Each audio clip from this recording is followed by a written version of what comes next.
Segunda-feira, 1º de abril de 2024, começa agora o Piques News. Veja os destaques desta edição.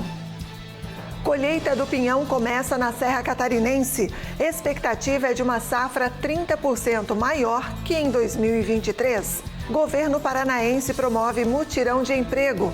5.000 vagas são ofertadas somente na Grande Curitiba. Obra do Hospital Municipal de Florianópolis está perto do fim. Capital dos catarinenses vai contar com o Hospital Dia a partir de maio. A Alemanha legaliza consumo recreativo de maconha. Lei estipula que maiores de 18 anos podem transportar 25 gramas de maconha em vias públicas. Vítima de massacre vira estrela de futebol de amputados. Sobrevivente do ataque do Hamas, é a nova estrela da seleção israelense e sonha com o Euro 2024 na França. Feriadão de Páscoa com redução de acidentes. Número de óbitos permanece em comparação ao mesmo período de 2023. E você vai ver ainda: tradição de Páscoa em Ouro Preto. Tapetes de serragem com desenhos que formam símbolos cristãos remontam a uma tradição do século XVIII. Essas e outras notícias a partir de agora no Piques News.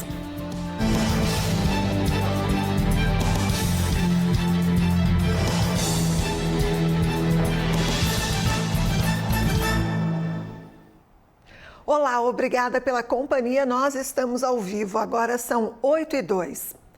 O governo do Paraná está realizando um mutirão de emprego. 5.000 vagas são ofertadas somente em Curitiba. As vagas fazem parte da segunda edição do Emprega Mais Curitiba.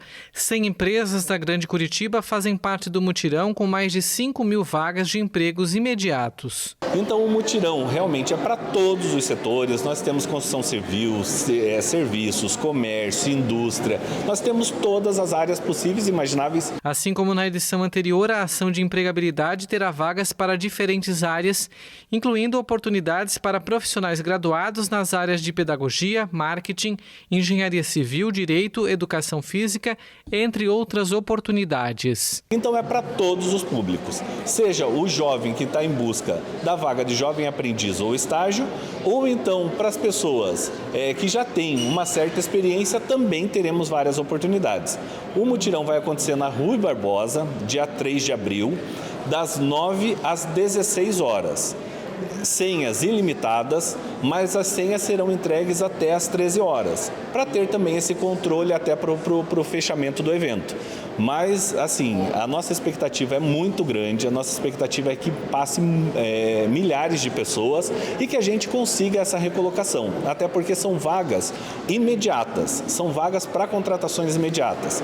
Não tem vagas para banco, então, realmente, as pessoas que forem lá têm a chance de sair de lá já empregada. Começa hoje a colheita do pinhão na Serra Catarinense. Após um ano ruim em 2023, a expectativa é que os produtores consigam colher 30% a mais nesta colheita. Cerca de 16.000 famílias de produtores rurais da Serra Catarinense começam hoje a colheita desta semente. A estimativa da Epagre prevê que sejam colhidos mais de 5.700 toneladas em Santa Catarina. Somente no município de Painel, que é o maior produtor de pinhão no estado, espera-se colher em torno de 2.000 toneladas. O resultado ultrapassaria em 30% os números de 2023, mas ainda ficaria abaixo da média dos outros anos. Como a quantidade ainda não é expressiva, o valor deverá ser comercializado em torno de R$ 6,00 entre os produtores. A colheita vai até julho. E ontem à noite encerrou a Operação Semana Santa, realizada pela Polícia Rodoviária Federal desde a última quinta-feira em todo o país. Apesar da redução no número de acidentes e feridos em Santa Catarina, as ocorrências fatais permaneceram as mesmas do ano passado. Quem traz mais informações é o repórter Vinícius Pacheco. Olá, Andréia. Durante o feriado bastante movimentado nas rodovias federais em todo o país, Santa Catarina registrou lentidão principalmente na região do litoral norte, onde o fluxo de veículos aumentou cerca de 30% em comparação com a semana anterior. Felizmente, o número de ocorrências diminuiu nessa Semana Santa. Desde quinta-feira, foram registrados 93 acidentes, 12 a menos do que o ano de 2023, neste mesmo feriado. Quanto aos feridos, foram 102 pessoas, 19% a menos que o ano anterior. No entanto, apesar da redução desses dois índices, os óbitos permaneceram iguais. 5 mortes foram registradas.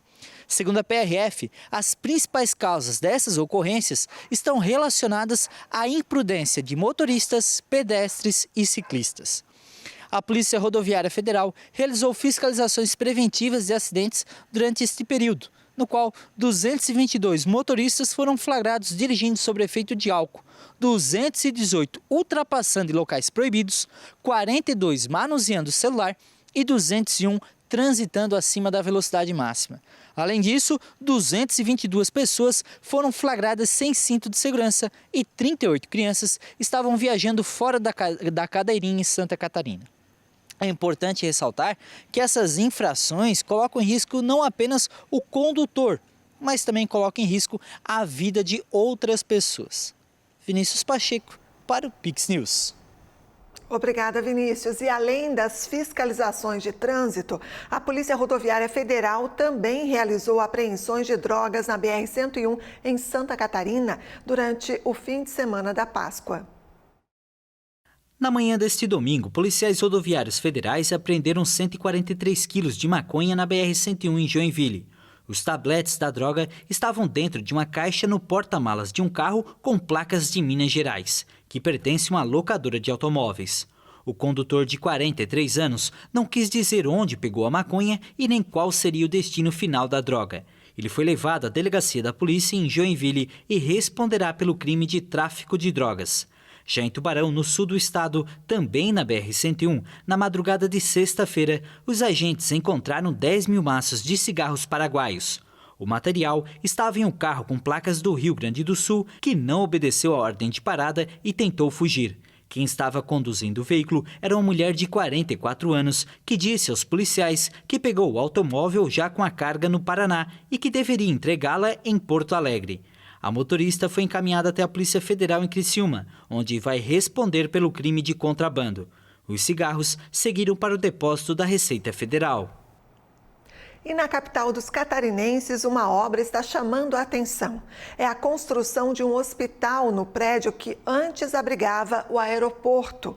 O governo do estado e a prefeitura de Florianópolis estão até chamando de multi-hospital, porque está previsto que ele ofereça uma grande variedade de serviços. A entrega já foi prometida para novembro do ano passado e também para o mês de março deste ano. A nova previsão de entrega agora é para o dia 18 de maio.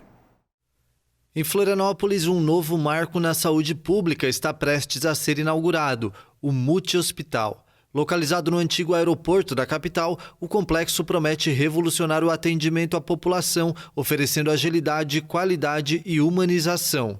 Na última semana, o governador Jorginho Melo, a secretária de Estado de Saúde Carmen Zanotto e o prefeito Topázio Neto visitaram as obras e destacaram a importância do projeto, que está com pouco mais de 80% das obras concluídas. Eu fiquei encantado porque quem conhecia esse aeroporto aqui para embarcar, como a gente conhecia toda semana, ele se transformou. Então a prefeitura fez um golaço aqui, vai atender com qualidade as pessoas de toda essa região aqui.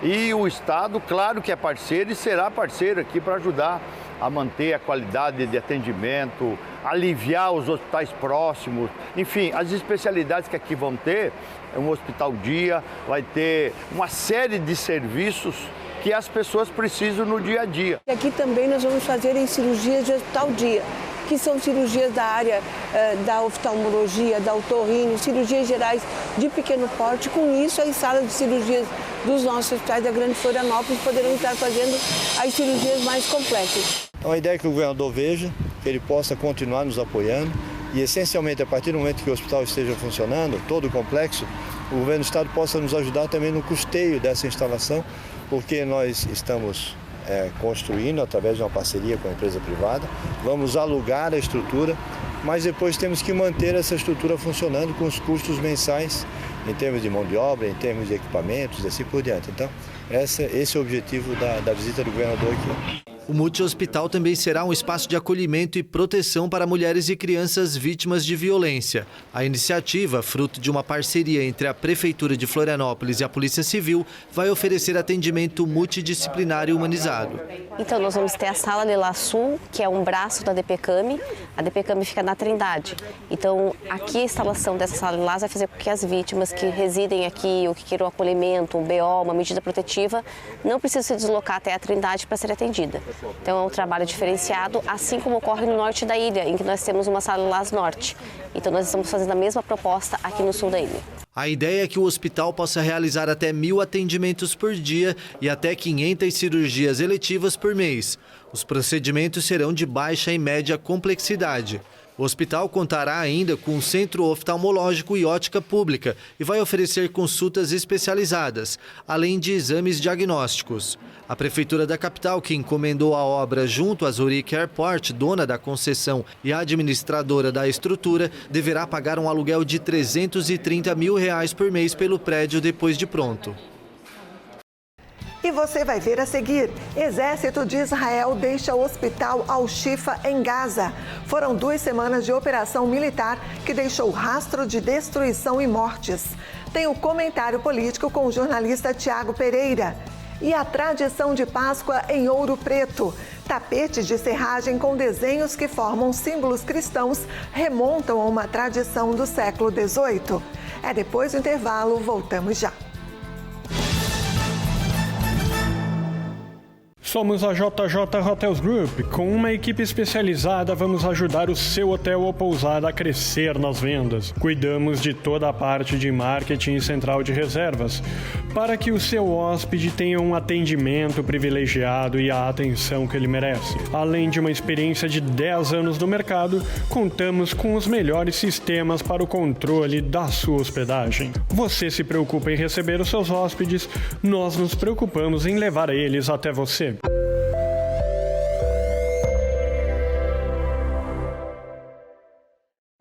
Venha conhecer a Elevato Garopaba. Você vai encontrar mais de 15 mil acabamentos para a obra ou reforma dos seus sonhos. Elevato. Sua casa, nossa causa.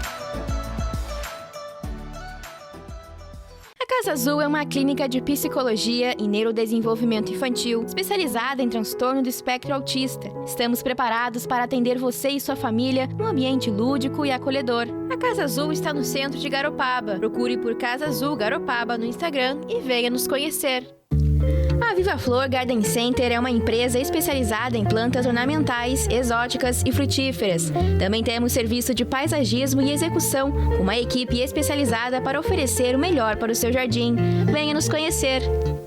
O Guins é especialista em vestir o seu lar com conforto, qualidade e tecnologia. Persianas motorizadas Unilux, cortinas sob medida e toldos que oferecem proteção visual e térmica, além de uma variedade de mobiliários, itens de casa e decoração. Visite-nos!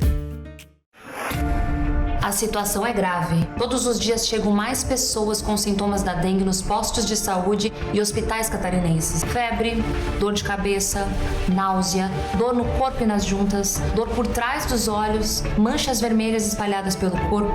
Se você tem esses sintomas, o mais importante é tomar bastante água e procurar uma unidade de saúde. A dengue é uma doença muito grave. Previna-se. A dengue mata. Secretaria da Saúde, Governo de Santa Catarina. Estamos de volta agora, 8h15. A Rússia suspendeu as operações de resgate de 13 trabalhadores presos em uma mina na região de Amur, no leste do país, há mais de 2 semanas. As equipes avaliaram que as cavernas onde eles poderiam se refugiar foram inundadas. Os trabalhadores bloqueados eram especialistas em cavar túneis, mas ficaram presos a 125 metros de profundidade após um desabamento ocorrido em 18 de março em uma jazida de ouro. As primeiras operações de resgate mostraram que as cavernas onde os trabalhadores poderiam ter procurado um refúgio estavam inundadas, o que provocou o temor da morte de todo o grupo durante o desabamento. Nesta segunda, a empresa que opera a jazida informou em um comunicado que decidiu encerrar a operação de resgate e detalhou que os resultados da perfuração mostraram que as galerias onde poderiam estar os trabalhadores estão cheias de massas rochosas e água. Isso coloca em risco as vidas dos socorristas e dos mineiros envolvidos nas buscas. A jazida é uma das maiores minas de ouro do mundo e uma das mais produtivas da Rússia. E o exército de Israel se retirou do hospital Al-Shifa de Gaza, deixando um rastro de destruição e cadáveres. O Ministério da Saúde do Hamas, que controla a faixa de Gaza, afirmou que pelo menos 60 pessoas morreram nas últimas horas. Sem uma perspectiva concreta para uma trégua, os combates prosseguem em Gaza. Segundo o Ministério da Saúde do território, governado pelo movimento terrorista Hamas desde 2007, dezenas de pessoas morreram durante a noite e madrugada. Em meio à guerra contra o Hamas, o primeiro-ministro israelense Benjamin Netanyahu foi operado no domingo de uma hérnia. O gabinete informou que a cirurgia foi um sucesso e que o chefe do governo, de 74 anos, está em recuperação. A polícia israelense anunciou nesta segunda-feira a detenção de Sabah Salam, irmã do líder do Hamas, Ismael Haniyeh. A mulher, de 57 anos, tem nacionalidade israelense e mora em Tel Sheva, no sul do país. A operação militar israelense, que começou em 18 de março no hospital Al-Shifa, o maior de Gaza, provocou muitos danos. Israel anunciou a retirada das tropas do hospital depois que os soldados cumpriram a missão. Durante as operações, o exército afirmou que matou quase 200 combatentes. Israel já havia executado uma operação contra esse hospital, alegando que era utilizado pelo Hamas como centro de operações, o que o movimento terrorista nega. E um atleta foi dado como morto após o sangrento massacre do Hamas contra Israel em 7 de outubro. 6 meses depois, ele é uma rocha no centro da defesa da seleção israelense de futebol de amputados e sonha em conquistar o troféu da Euro 2024, que será disputada em junho na França. Benjamin estava comemorando o aniversário de 29 anos no Festival de Música Supernova, onde 364 pessoas foram mortas. O atleta, que já jogava futebol profissionalmente, perdeu a perna direita quando terroristas islamistas lançaram 4 granadas e atiraram contra um abrigo onde ele e os amigos estavam se protegendo. A noiva dele também precisou amputar uma perna.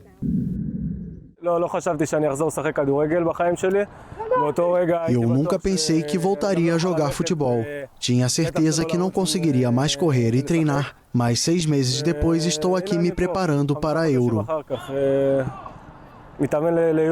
Benjamin, que não gosta de lembrar dos momentos de horror vividos no fatídico 7 de outubro, tem como companheiros de equipe alguns soldados israelenses que perderam as pernas na guerra contra o Hamas em Gaza. A oportunidade de defender a seleção de amputados é um recomeço na vida de muitos deles. Hoje temos vários novos jogadores que surgiram nos últimos 4 anos e especialmente nos últimos 4 meses desde o início da guerra.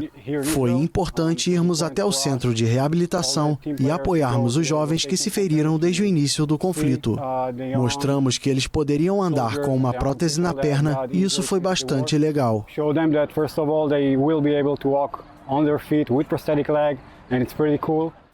Com o pé no coração da defesa, Israel vai tentar quebrar a hegemonia da Turquia, que conquistou as 2 edições da Euro de amputados realizadas até o momento.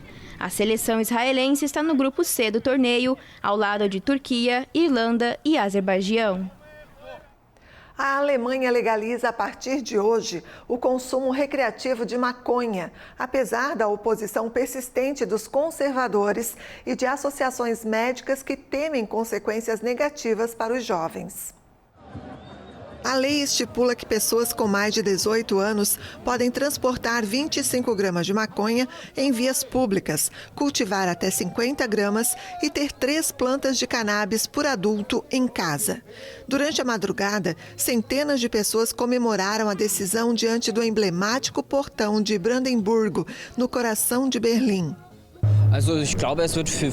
Acho que isso vai me dar um pouco mais de liberdade. Você não vai se sentir pressionado nem ter que se esconder e poderá andar na rua depois das 20, sentar à beira do canal, curtir uma festa tranquila ou fumar casualmente com os amigos no fim de semana.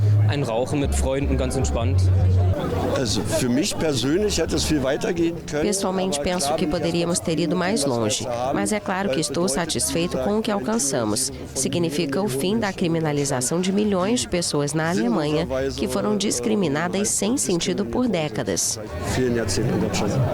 A reforma posiciona a Alemanha entre os países mais permissivos com a maconha na Europa, ao lado de Malta e Luxemburgo, que legalizaram o consumo recreativo em 2021 e 2023, respectivamente.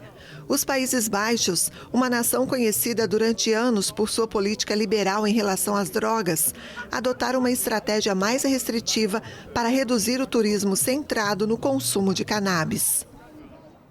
Mais um recorde para a máxima histórica do ouro. A cotação da onça superou pela primeira vez a marca de $2.260 nesta segunda-feira. A onça, quantidade equivalente a 28,35 gramas do metal, atingiu a marca de $2.265 na manhã desta segunda-feira, valor que corresponde a mais de R$ 11.300.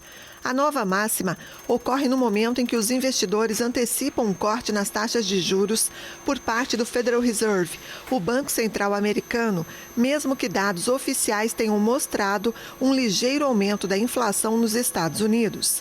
O ouro registra um forte interesse nos últimos meses, em meio a um contexto de tensões geopolíticas e sem uma perspectiva de paz entre Rússia e Ucrânia, após mais de 2 anos de conflito no leste europeu.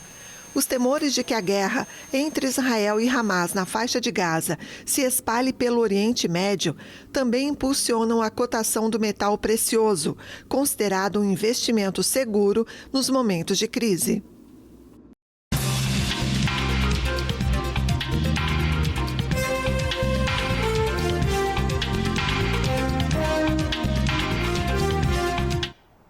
Uma reviravolta de uma decisão monocrática do Supremo Tribunal Federal pode mudar o jogo das eleições municipais e até mesmo das eleições de 2026, beneficiando inclusive o ex-presidente Jair Bolsonaro.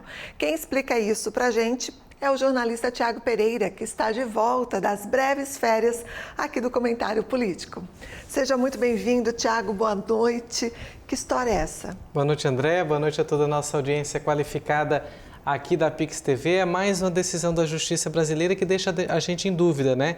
O que está prevalecendo, essa decisão monocrática ou aquela que havia sido julgada pelo Pleno Soberano, por mais juízes, mais membros da Corte? A gente sempre fica com essa dúvida, sempre vem uma decisão depois, nada está por julgado, né?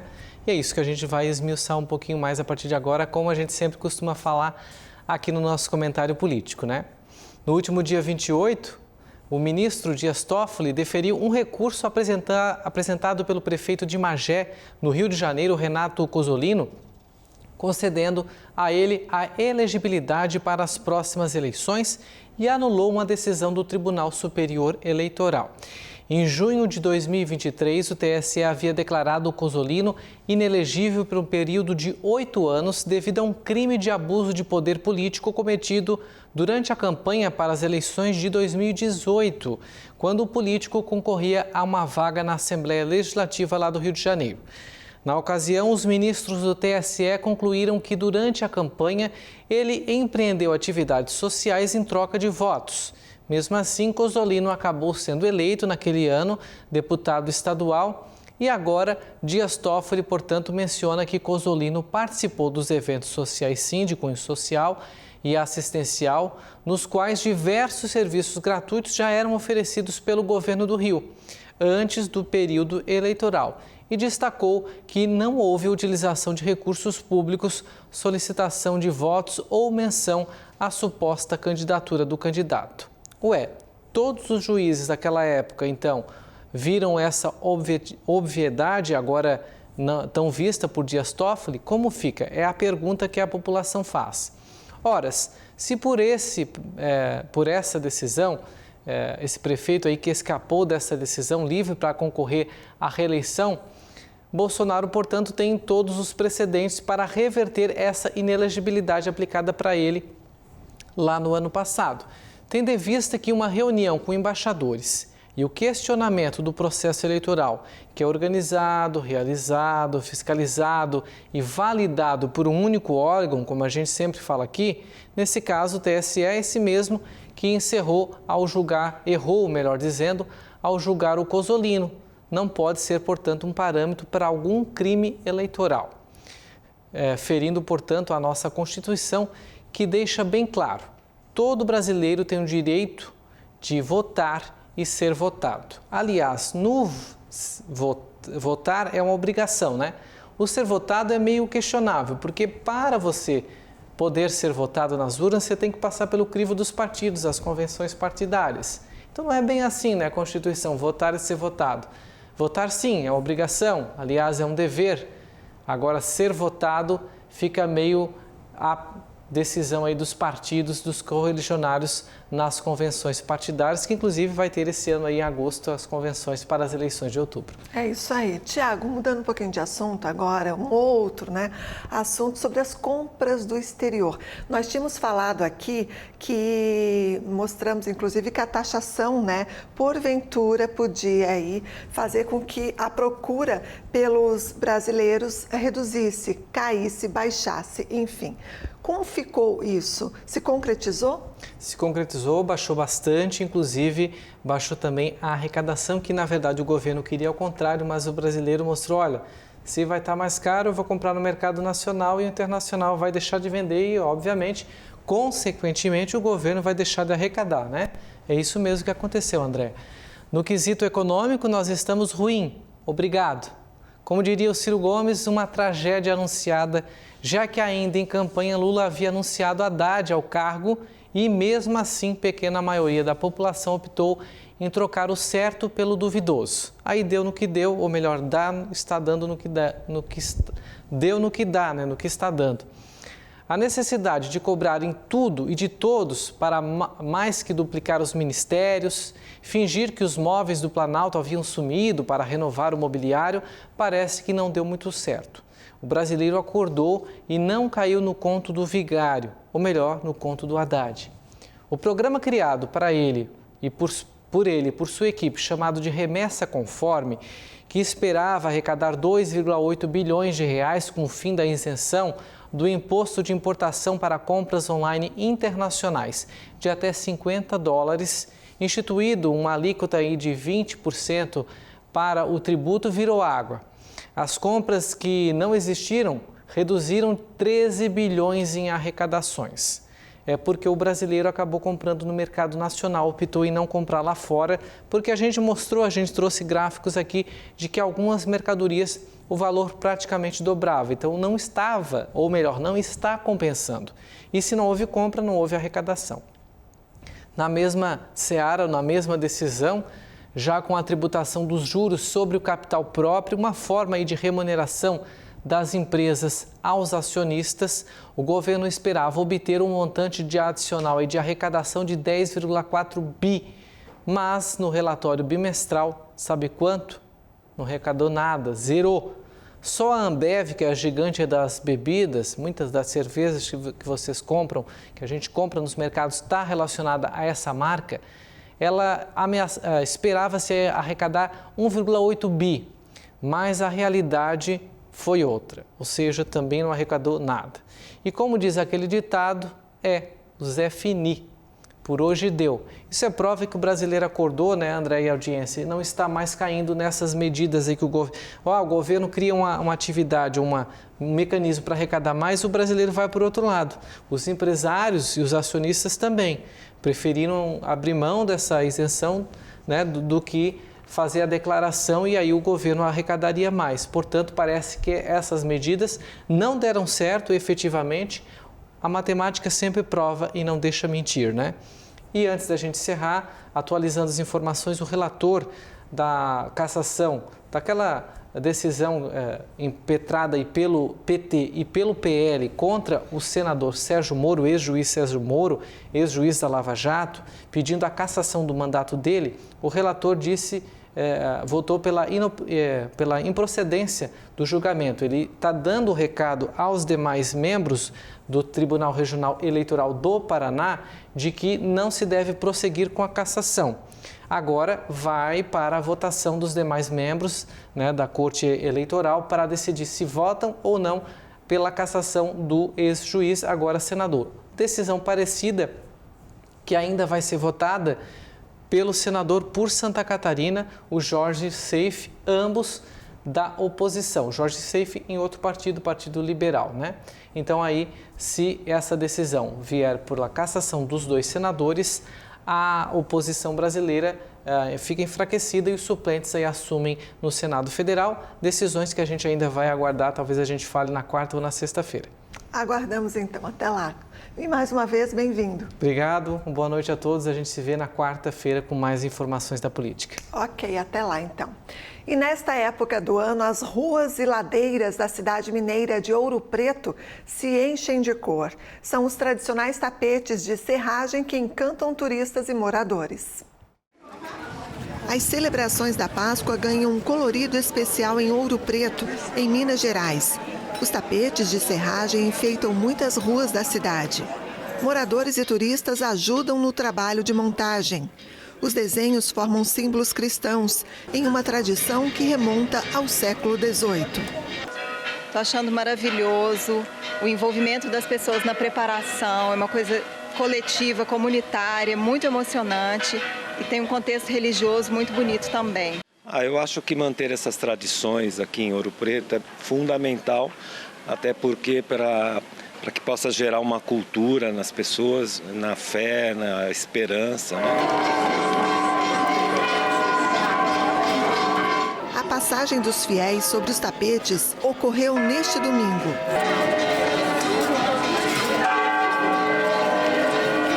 Para muita gente, um ritual de fé.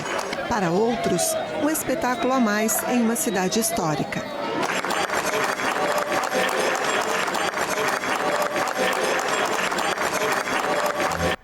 E assim encerramos o Pix News desta segunda. Mais notícias no nosso site pixtv.com.br. Siga também nossas redes sociais, o endereço é @pixtvhd. Na sequência tem Cinepix e o filme de hoje é O Nevoeiro. A gente se encontra amanhã. Até lá. Pix TV é conteúdo todo dia.